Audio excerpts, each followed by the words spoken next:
മകനും നോക്കുമെങ്കിൽ മരുമക്കൾ എന്തുകൊണ്ട് അമ്മായിയമ്മയെ സ്വന്തം അമ്മയെ പോലെ കാണണം, കണ്ടേ പറ്റുകയുള്ളൂ. അതാണ് തീർച്ചയായിട്ടും ഓരോ കുടുംബത്തിലും ബുദ്ധിമുട്ടുകൾ ഉണ്ടാകുന്നത്. നമ്മളൊരു കുടുംബത്തിലേക്ക് വന്ന് കയറിയാൽ തീർച്ചയായിട്ടും അവിടുത്തെ അമ്മ നമ്മളുടെ സ്വന്തം അമ്മയാണ്. അങ്ങനെ കണ്ടു കഴിഞ്ഞാൽ തീർച്ചയായിട്ടും അവരെ ഒളിച്ച് നമ്മൾ ഒന്നും ചെയ്യുകയില്ല. അവർക്ക് വേണ്ടി ജീവിക്കണം.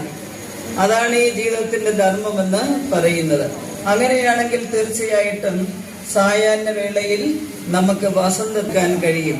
നമ്മൾ കഴിച്ചില്ലെങ്കിലും നമ്മുടെ അമ്മയ്ക്കും അച്ഛനും കൊടുക്കാൻ അവരുടെ കണ്ണുനീര് വീഴുന്ന വീട് ഒരിക്കലും സന്തോഷം തരുന്നില്ല. നമ്മൾ നമ്മുടെ മക്കളോട് നമ്മൾ സ്നേഹം കൊടുത്താൽ മക്കൾ തിരിച്ചും നമ്മൾക്ക് സ്നേഹം തരികയാണ്. പ്രായമായവരെ നോക്കുക എന്ന് പറയുന്നത് ഏറ്റവും പ്രാധാന്യമുള്ള ഒന്നാണ്. അവർക്ക് നമ്മൾ എന്തെങ്കിലും ദേഷിച്ചെന്ന് പറഞ്ഞാൽ മനസ്സ് കിലുകില വിറച്ചു പോകത്തില്ലേ? അവർക്ക് താങ്ങാൻ കഴിയില്ല.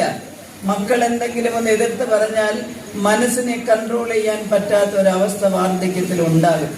അതുകൊണ്ട് തീർച്ചയായിട്ടും അച്ഛനും അമ്മയ്ക്കും വേണ്ടുന്നതെല്ലാം കൊടുത്തുകൊണ്ട് വൃദ്ധജനങ്ങളുടെ